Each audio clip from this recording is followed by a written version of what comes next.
음식 이야기를 좀 해볼게요. 지난 주일에 우리 교회를 방문한 목사님과 간사님을 점심 대접했습니다. 1인 2만 원에 상차림이 훌륭한 음식점으로 안내했습니다. 식사를 마치고 그 두 분이 저에게 이런 말을 건네더군요. 서울에서 고기 칼국수 한 그릇을 19,000원에 먹는데 여기 이 군산 인심과 솜씨는 너무 감동적이라고 저에게 고백을 했습니다. 그 음식점에 가면 남자분이 아내분과 딸을 데리고 음식을 하는데요. 허투루 올려놓는 찬이 없습니다. 이윤을 물론 남겨야겠지만 손님들에게 정성이 있어요. 그러니까 지역분들이 오는 겁니다. 외지분들 오는 게 아니라 로컬 맛집이고, 군산의 로컬 맛집이 어디 한두 군데이겠습니까? 음식 이야기 하나 더 하겠습니다. 어제 흑백 요리사라고 저만 보고 있는 것 같아요. 두 번째 시즌이 막을 내렸습니다. 쟁쟁한 요리사들이 경연을 벌인 굉장한 기획이었는데요. 저에게 인상적인 두 장면이 있습니다. 초기에 나왔던 어느 요리사는 자부심이 대단했습니다. 이런 말을 거침없이 하더라고요. 이 요리는 나밖에 못합니다. 심사위원 앞에 이제 완성된 걸 이렇게 내놓는데요. 보기에는 참 훌륭했습니다. 보통 내공이 아닌 것 같았어요. 그런데 재료 하나를 너무 익혀서 잘 안 씹히게 된 거예요. 어떻게 되었을까요? 탈락이었습니다. 대조적으로 어느 여자 요리사분이 요리를 완성하고는 심사위원에게 다소곳이 설명하면서 이렇게 내밀었습니다. 이런 설명이었어요. 이 음식은요, 반상이라고 하죠. 작은 상차림인데 손님이 오거나 누가 생일일 때 차리는 반상입니다. 라고 하면서 귀리를 넣어 지은 밥과 국을 정갈하게 끓였고요. 그리고 돼지고기를 배즙을 넣어 불고기를 한 거예요.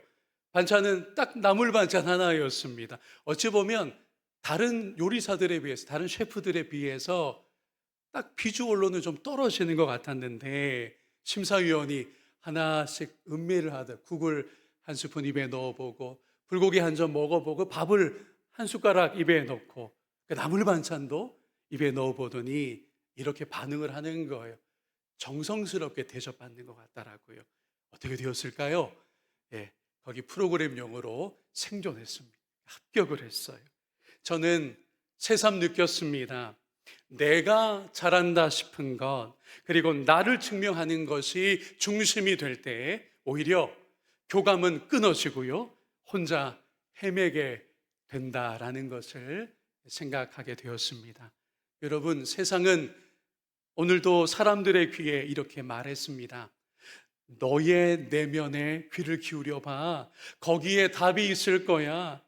너 자신을 발견해야 돼. 다른 누구를 위하기보다 너를 위해 사는 거야. 그리고 너를 표현하면서 살 때 진짜 살아있는 걸 느낄 수 있는 거야. 이렇게 세상은 우리에게도 속삭이고 있습니다. 이런 걸 표현적 개인주의라고 해요. 표현적 개인주의. 오늘날 서구 사회의 가치관을 특징해서 그 현상을 이렇게 부르는데, 그 가치관에 있는 분들이 우리들을 바라보면 아마도 이렇게 보일 것 같습니다. 아유, 저 사람들 하나님께 매어 살고 그분의 말씀에 늘 귀 기울이고, 그리고 삶을 절제하느라 아유, 저게 사는 건가? 재미 하나도 없겠네 라고 우리가 보일 것 같습니다. 그러나 성경이 밝혀주는 것은 모든 갈망이 하나님의 아들 예수 그리스도 안에서 비로소 만족될 수 있다는 것입니다. 예수님이 친히 이렇게 분명히 하셨잖아요. 내가 그 길이요, 내가 그 진리이며 내가 그 생명이다 라고 직접 계시하셨습니다. 인간은 그리스도와 그분의 아버지 하나님을 중심으로 살아갈 때 진정한 삶이 되는 줄 믿습니다. 자, 이것을 교리 문답 분위기로 여러분과 한번 정리하고 계속 말씀 나누었으면 하는데요. 제가 묻고 여러분이 대답하는 겁니다. 모든 것의 중심과 목적은 무엇입니까?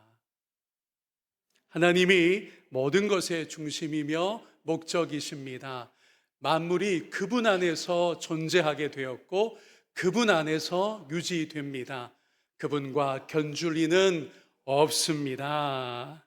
저와 여러분의 진솔한 고백인 것으로 믿습니다. 하지만 세상의 교리는요, 이렇게 거듭 말하고 있어요. 너가 먼저다. 너가 중요한 거야. 심지어 너가 세상의 중심이다. 이런 세상의 교리가 이런저런 기회로 아니면 지인들로부터도 우리 귀에 들어오고 있다는 겁니다. 문제는 이런 세상의 교리가 교회 안으로 슬그머니 들어와 영향을 주고 있다는 거예요. 이런 겁니다. 하나님은 내 인생을 도와주시는 분, 틀린 건 아니에요. 그러나 온전하지는 않습니다. 온전한 표현은, 고백은 여기에 있어야 돼요. 나는 하나님을 향하는 존재. 방향이 중요합니다, 여러분. 하나님이 나를 위해서 애쓰시는 분 맞아요. 실존적으로 우리가 그렇게 또 경험합니다. 하나님 도와주십니다. 그런데 근본적으로는 나라는 사람이 하나님을 향하는 존재입니다. 이 고백이 더 귀한 고백이에요. 예배는 내가 은혜 받는 게 중요해. 물론 중요하죠. 틀린 것도 아닙니다. 그러나 더 온전한 표현이 되려면 나는 하나님을 예배하는 존재입니다. 저는 하나님을 경배하는 존재입니다. 이 방향이 더 맞다라는 것입니다. 제가 교회 부임하고서 초기에 좀 놀란 일이 있었어요. 어떤 한 분이 하나님이 꿈에 징조를 보여주십니다. 제 지인이 기도원 원장입니다. 깊은 은혜를 날마다 경험하며 삽니다. 막 이러시더라고요. 그런데 주일 예배 때 한쪽 구석에서 손톱 손질을 이렇게 하고 있는 거예요. 깜짝 놀랐습니다. 그리고 알아차렸습니다. 저분은 자기 중심의 사람이구나. 신앙을 잘못 배운 것이구나. 하나님이 중심이라면, 이것을 절절히 고백하는 성도라면 하나님을 경외하게 되어 있습니다. 하나님을 경배하게 되어 있는 것입니다.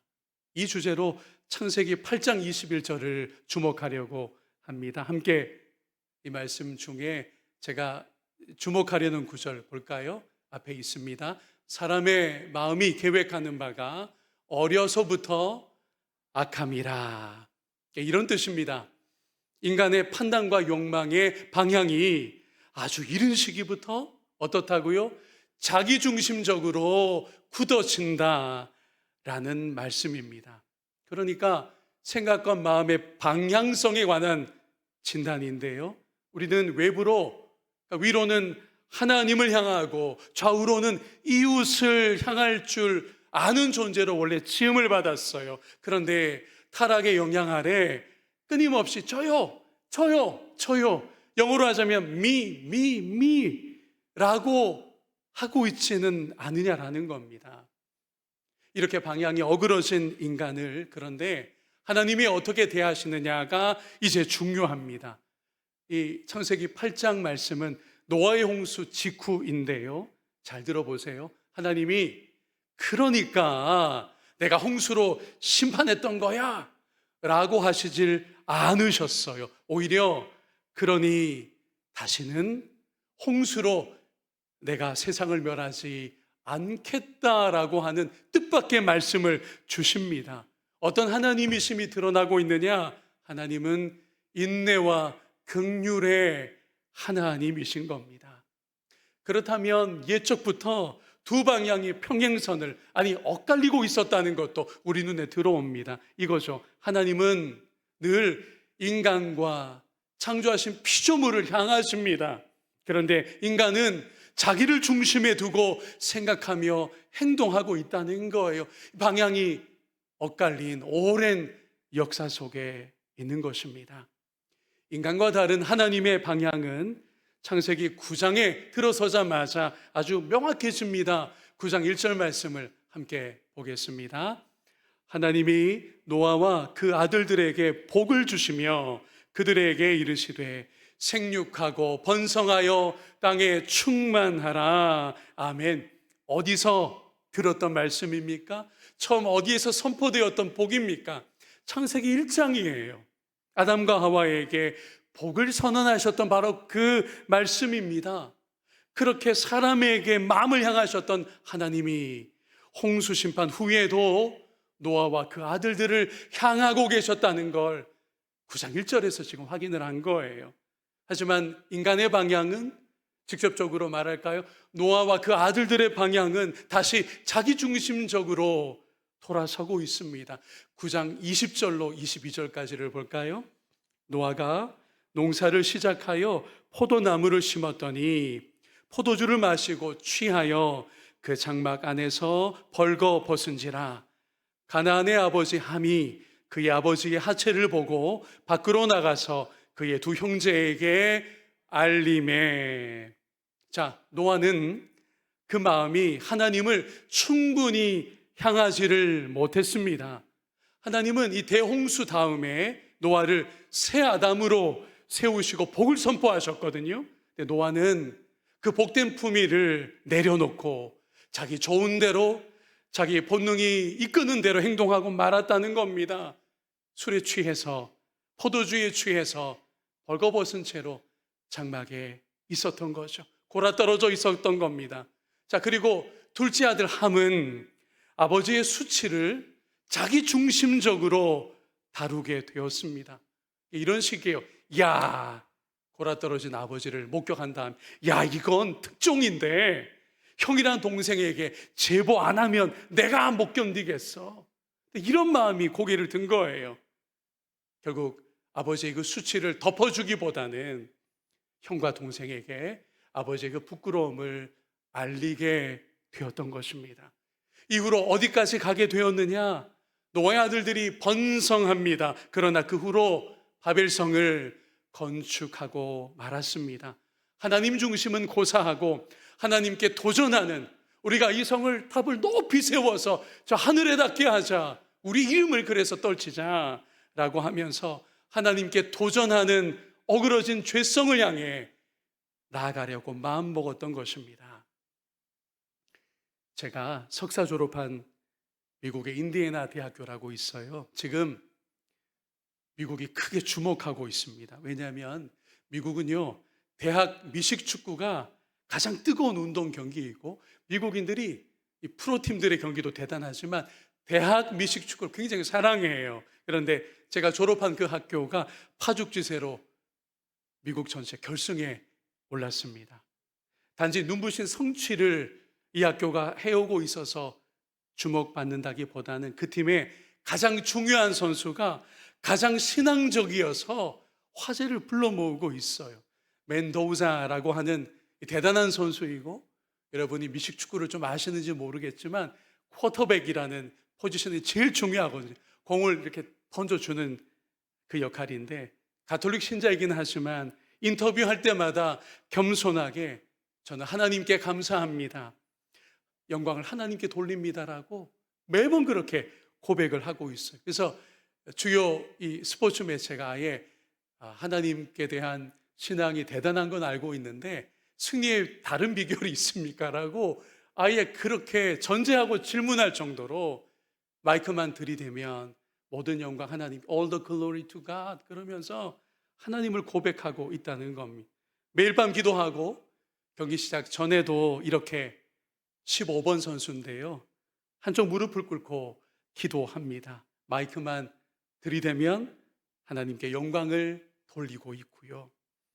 저랑 어쩌다 보니 동문관계가 되었는데 제가 요즘 저 선수의 인터뷰를 한 번씩 챙겨서 봅니다. 듣는데 얼마나 도전이 되는지 모르겠어요. 영광을 오직 하나님께 돌리는 저와 여러분이기를 소망합니다. 하나님의 영광을 향하는 우리의 인생의 근본적인 방향이 조금 더 타협되지 않기를 주의 이름으로 축복합니다. 한 걸음 더 나아가서 자기가 중심적이고픈 인류를 고치시려고 예수님께서 오셨잖아요. 초림의 예수님이 산상설교를 요약하시면서 그 치료약을 분명하게 주셨습니다. 바로 마태복음 6장 33절 말씀인데 새 번역 성경으로 함께 고백이 아니라 우리 예수님의 그 말씀 마음에 새기겠습니다. 너희는 먼저 하나님의 나라와 하나님의 의를 구하여라. 그리하면 이 모든 것을 너희에게 더하여 주실 것이다. 아멘. 귀한 말씀입니다. 정말 요약 중에 요약입니다. 이런 핵심이 또 없어요. 그런데 이 말씀의 뜻을 우리는 얼마나 제대로 알고 있는 것일까요? 이번에 잘 정리해 보려고 합니다. 전광판에 보시는 대로 먼저라는 것은 시간의 차원이 아니에요. 가치의 위계를 가리킵니다. 그래서 이런 뜻이 돼요. 너희에게 가장 우선된 가치는 이렇게 되는 겁니다.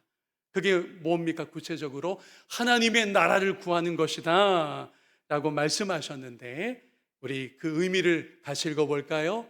너희의 모든 삶에 하나님의 주권을 최우선으로 받아들여라. 제가 한 번 더 해볼게요.